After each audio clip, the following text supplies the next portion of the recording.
Hello, ladies and gentlemen. Welcome back once again to Final Fantasy V for my 4-job Fiesta run. You may have noticed from my status screen there that I actually have gained some levels.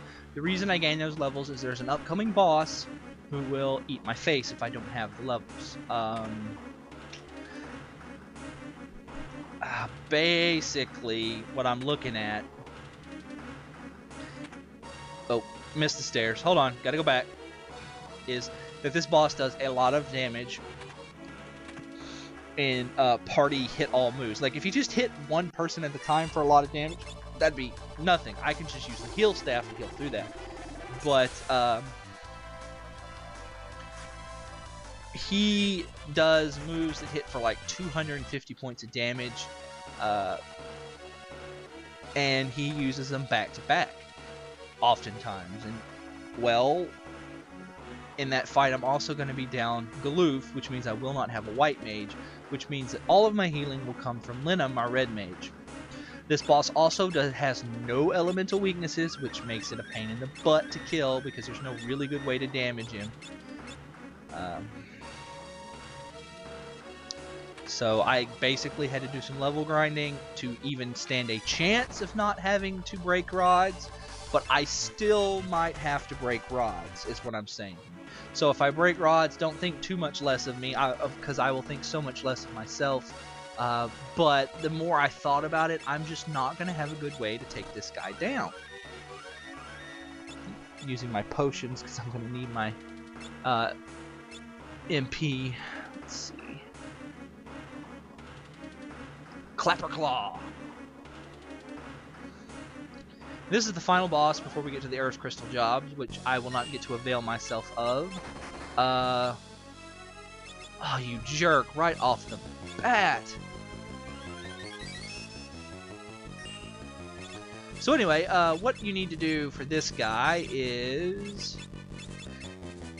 We'll put Thunder Rods on, and his shtick, basically, is that every 1600 or so damage, he changes his what element he absorbs.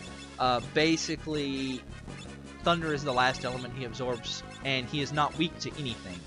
Well, that's not true. He's not weak to anything I can hit him with. So basically, my strategy for this is just going to be to hit him with thunder until he starts absorbing it, and then just hit him with something else until that kills him and he gets back up.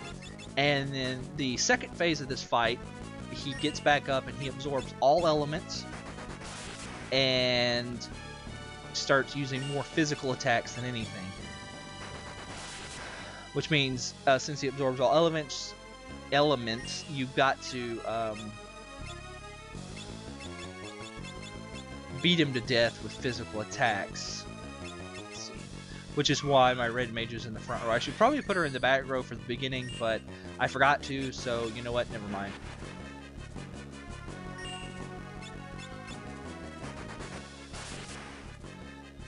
Thankfully, red mages are actually pretty good at swinging a sword around. They have pretty good attack power. They actually have higher attack power than thieves. I'm gonna put that on you. Now, in this fight, you want to keep your HP above 280 in case he uses, I think it's Blaze? Anyway, he has a move that does like 280 points of damage, and it's nasty. And it also casts sap on your entire party. It's one of those, the frost, there it is. Ow. It's very nasty. Very, very, very nasty. When he does that, you want to have at least 2 characters. I need at least 2 characters to kill him.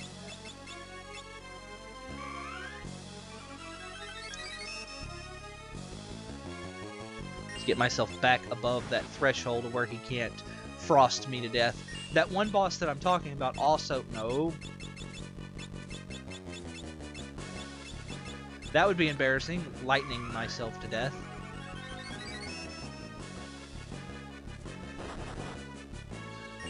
Alright. But just keep at it with a Thundara from Ferris, and I should be okay. I need to keep an eye out on Galoof's mana or MP pool. Basically, if I need to use an item, Trebs is going to be the one to use it. No one else really has any business using items. They've all got stuff that they could be doing that is more useful than using an item.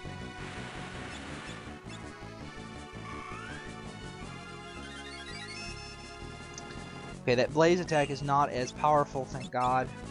I only think he uses the frost attack in the first stage of this battle. Let's see. Cast Protect on you.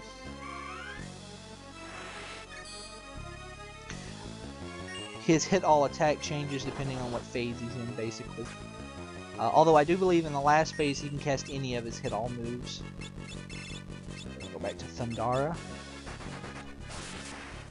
We've got a little ways to get through before he starts absorbing thunder, I do believe. When he starts absorbing thunder, then we'll know that we're almost done with the first phase.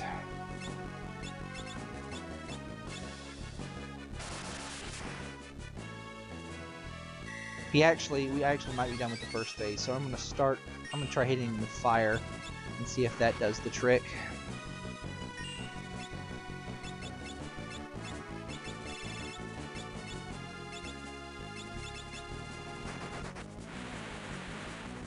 Okay, we're just going to switch to fire for the remainder of the fight.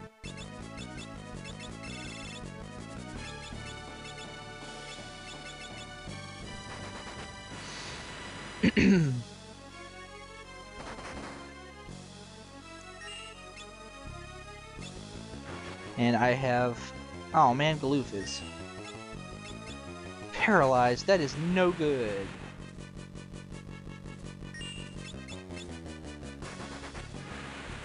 That is no good. Alright. Now, welcome to the second phase. He becomes undead, but he's not immune to... He's not weak to anything, and you can't heal him. I don't think you can heal him.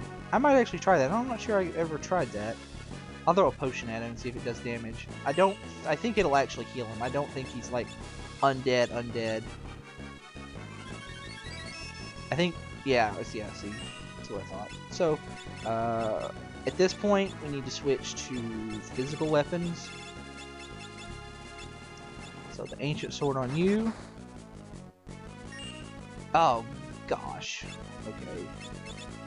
Let's see, we want the main gouge on you. We're gonna beat him to death.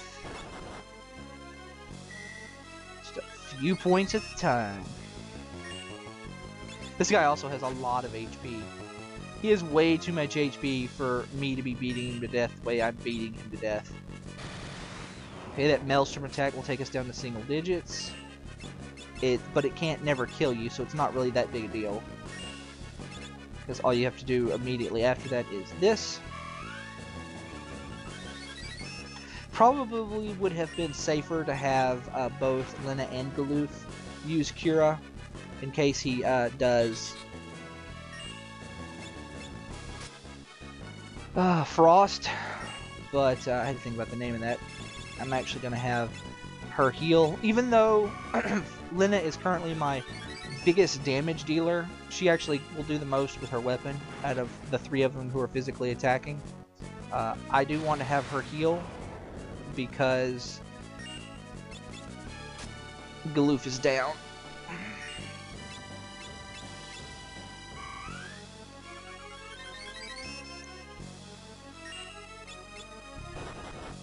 Damn it.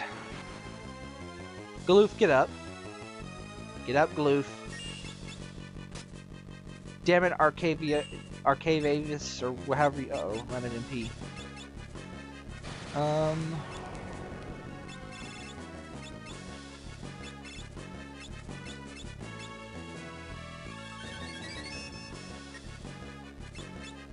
Ah, Galoof is up. Good.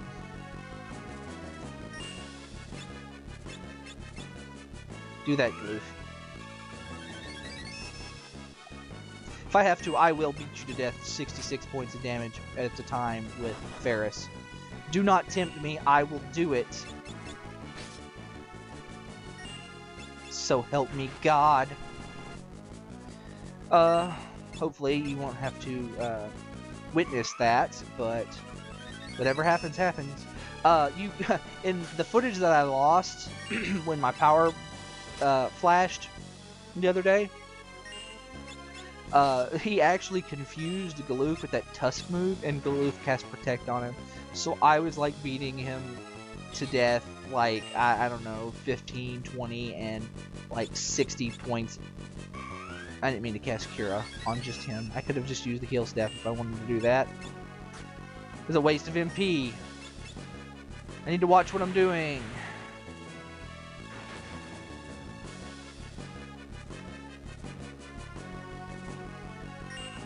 Let's see. I will cast Cura again, though.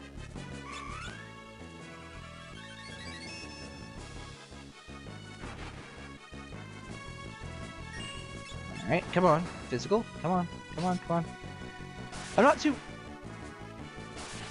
See, that didn't take too long. It is much faster when Galoof doesn't, you know, cast Protect on the boss.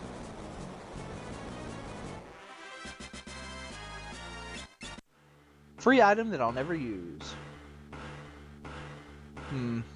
Never trust a man that goes mwahahaha when he laughs. Never, never, never, never, never, never do that. It is just good common sense, I think.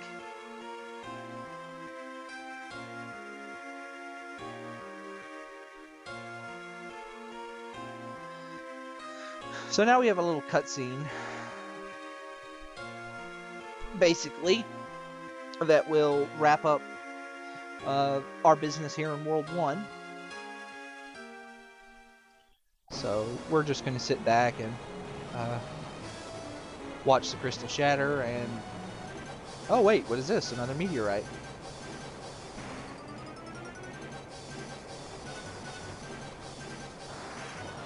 Also, here comes my favorite character in the game, right there. I'll show you why she's my favorite character later in the game, when it becomes a relevant thing.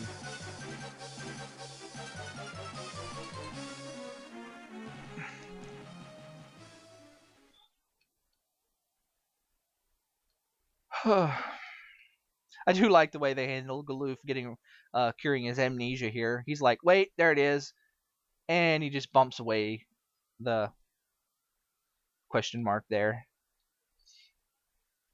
That is some insane cartoon logic right there, my friends. But that's okay. That's one of the reasons why I love this game so much. You have to balance the bad things in your games and in your stories in general with positive things. And I'm not sure this game gets that perfect. I mean, there's no way I could, you know, even begin to be the one to make that judgment call. But at the same time, I think this game does balance its serious moments with humorous stuff very nicely.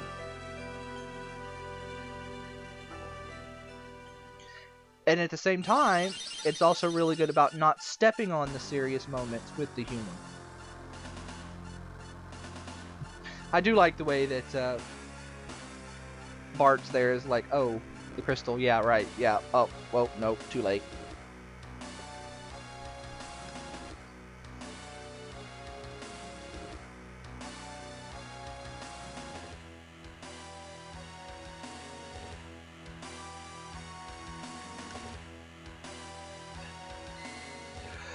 I'm actually not real sure how long I'm gonna play tonight because I am actually pretty tired right now.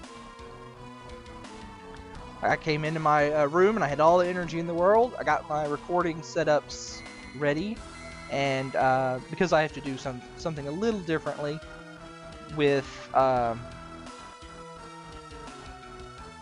setup here for the Game Boy Advance recording, and when I got done, I don't know, felt drained. One of the things that I'm never really sure of is why does X-Death have control over the crystals? Also, what kind of name is X-Death? X-Death is the most cliched cartoon cartoony comic book villainy, just villain name of all time. Like, seriously, X-Death, really? But anyway, I'm not real sure why he has like any kind of control over the crystals. Like, this is not the first time this is not the, excuse me, the last time in the game that he exhibits control over the crystals. I mean, it's established that the crystals themselves have wills of their own. So why do the crystals attack? Because he wants them to? I don't know. I don't know.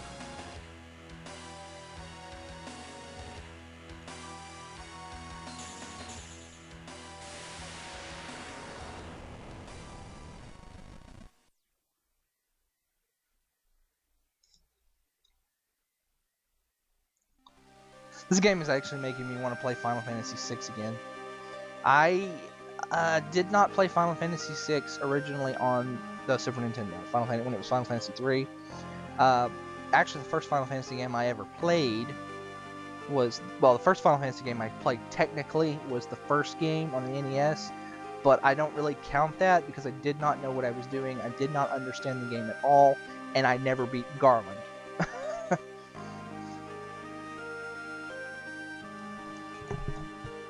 I was not one of those kids who could afford Nintendo Power, okay? So I never beat Garland, and I never really wrapped my brain around, like, you know, Dragon Warrior and Final Fantasy. They didn't make sense to me. I couldn't. My brain was used to Mario, and I just never really got through it. In the Super Nintendo era, I saw somebody play Final Fantasy II. My babysitter, she had rented Final Fantasy II, and I remember her going to the Mist Cave at the beginning of the game when I went over there to visit her on her Super Nintendo.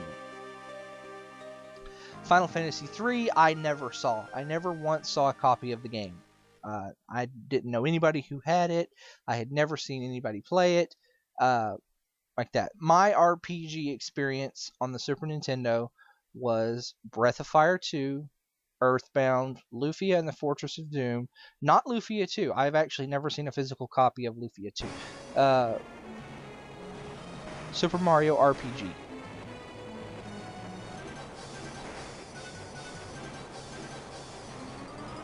I also had 7th Saga, and I had a few other games. But,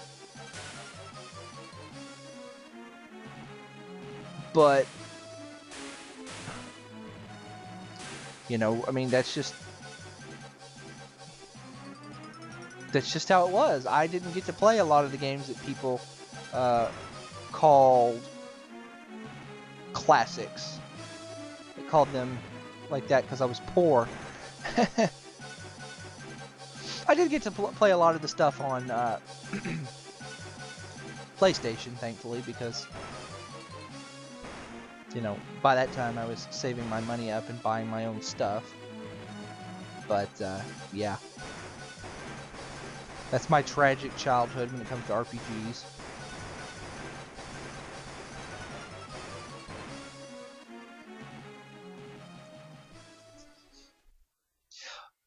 I also, from a storytelling perspective, I always thought it was weird that they, I guess, blow their load so soon.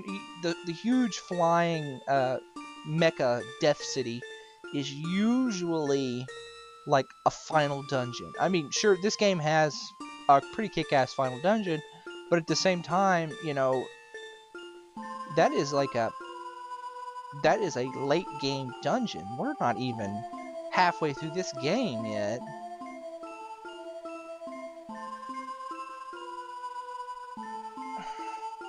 But I guess it is the climax of World 1, so I guess that kind of makes sense. But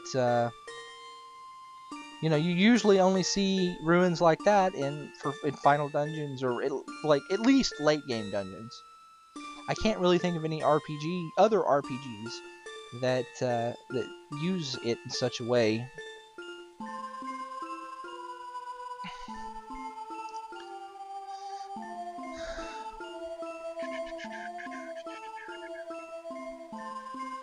It really is a bummer not being able to listen to the music while I'm recording. This right here is what makes the upcoming bosses so hard. They would be a much easier if we had a full party, but we don't. Galoof abandons us like a douchebag. So,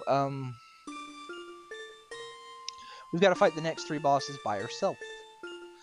Thankfully, the first 2 of the 3 are not hard at all. The third one is the one that I'm worried about and why I leveled. I'm probably still going to have to break rods on him, though.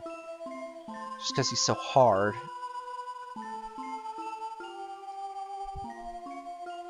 God, if there was just only a good way to damage the boss. I'm going to try not to break rods. We'll see. We'll see if I have it in me not to break rods.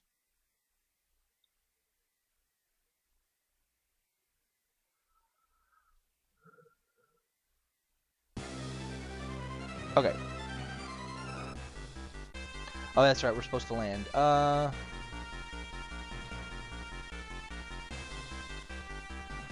We'll land here, because this is where I gotta be anyway.